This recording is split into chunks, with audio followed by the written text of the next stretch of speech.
Every time a new Spider-Man movie appears, the same argument begins. Which version feels most like Spider-Man? Surprisingly, it is not always the strongest version, or the funniest, or even the best at swinging through New York. Usually, it is the version whose life seems hardest to hold together. Spider-Man can climb walls, lift cars, and sense danger, yet he often feels more human than the characters with no powers at all. Why? Because Spider-Man's real struggle is not defeating villains. It is trying to be a hero without letting the rest of his life collapse. If you enjoy uncovering the hidden reasons familiar stories work, subscribe. That is exactly what this channel does. The idea began in 1962 in just 11 pages of Amazing Fantasy number 15.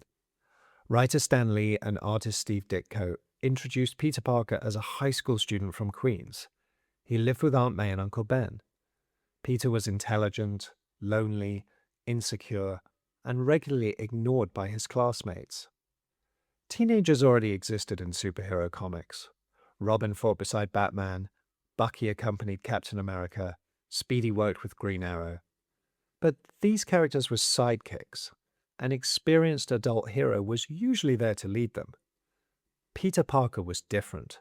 The teenager was the main character. There was no older superhero beside him to make the difficult decisions. Peter had to carry the entire story while he was still trying to understand himself. The radioactive spider transformed Peter's body. It did not transform his life. He gained strength, speed, and agility, and the ability to climb walls. But he was still lonely. He was still insecure. He still wanted respect. That separation between power and happiness changed the superhero formula. Peter did not immediately become noble when he gained his abilities. He entered a wrestling contest and became a television performer. It was a believable reaction. An embarrassed teenager had suddenly acquired power, and his first thought was to use it for himself. The powers made Peter extraordinary. His choices kept him human. Peter's selfishness leads directly to the tragedy that defines him. He sees a burglar escaping and chooses not to interfere. He tells himself that it is somebody else's problem. Later, Peter discovers that the same burglar killed Uncle Ben. For the first time, he understands that refusing to act is still a decision, and decisions have consequences. This is where Spider-Man's famous lesson comes from. With great power comes great responsibility. But in the original comic, Uncle Ben never says those words. They appear in the closing narration. That detail matters. Peter does not receive a perfect rule from a wise adult. He discovers the rule through failure. Spider-Man begins with guilt, not moral certainty. Peter becomes a hero because he was wrong, and because he promises to do better next time. The stories that followed did not make that responsibility easy. Peter worried about Aunt May. He struggled for money. He missed classes, work, dates, and important moments with friends. He sold photographs to the Daily Bugle where J. Jonah Jameson used those same pictures to attack Spider-Man's reputation. Even Peter's secret identity created problems. Protecting it kept his loved ones safe, but it also forced him to lie, disappear, and break promises.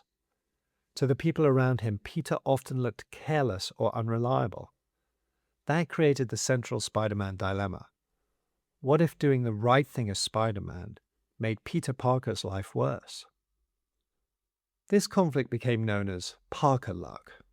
Peter might defeat the villain and still lose the date. He might save the city and miss the deadline. He might protect someone he loves while making that same person believe he does not care. These problems were not separate from the superhero story. They were caused by it. Peter had limited time, limited money, and too many people depending on him. His strength increased what he was capable of doing, but responsibility increased what everyone needed from him.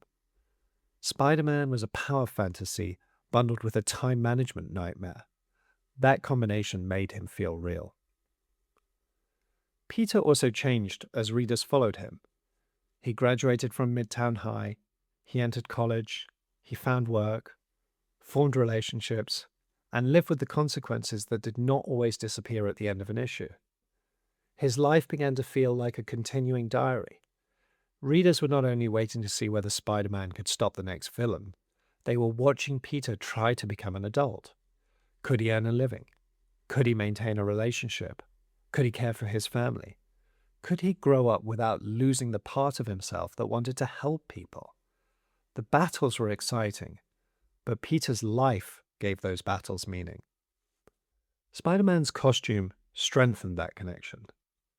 Unlike many classic superhero designs, his mask covers his entire face. We cannot see a fixed expression or a heroic jawline.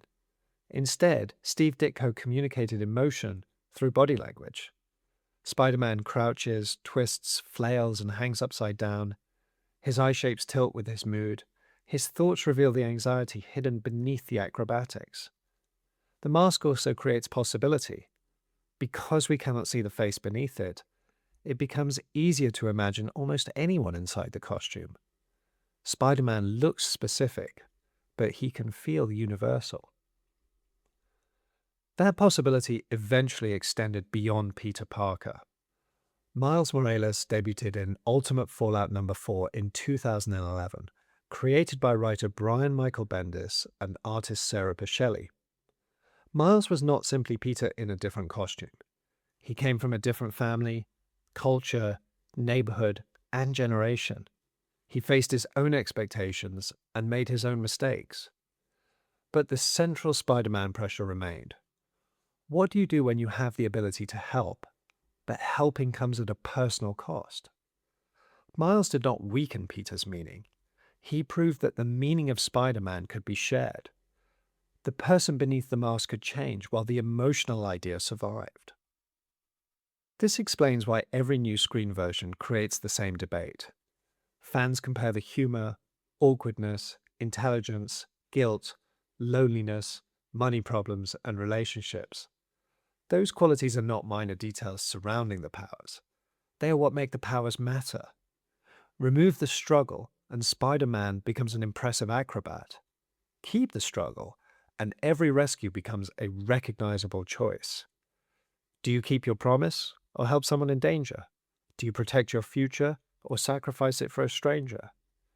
Do you accept that people may misunderstand you, even when you are trying to do the right thing?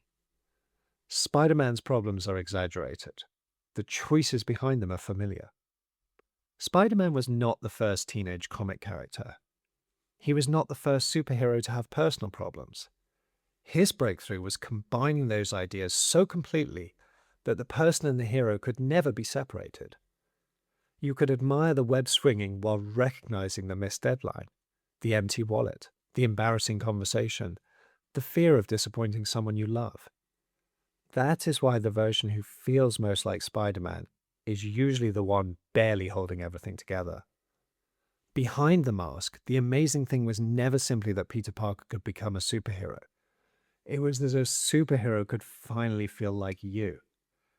If this made you see the mask differently, subscribe for more explanations of why familiar stories work the way they do.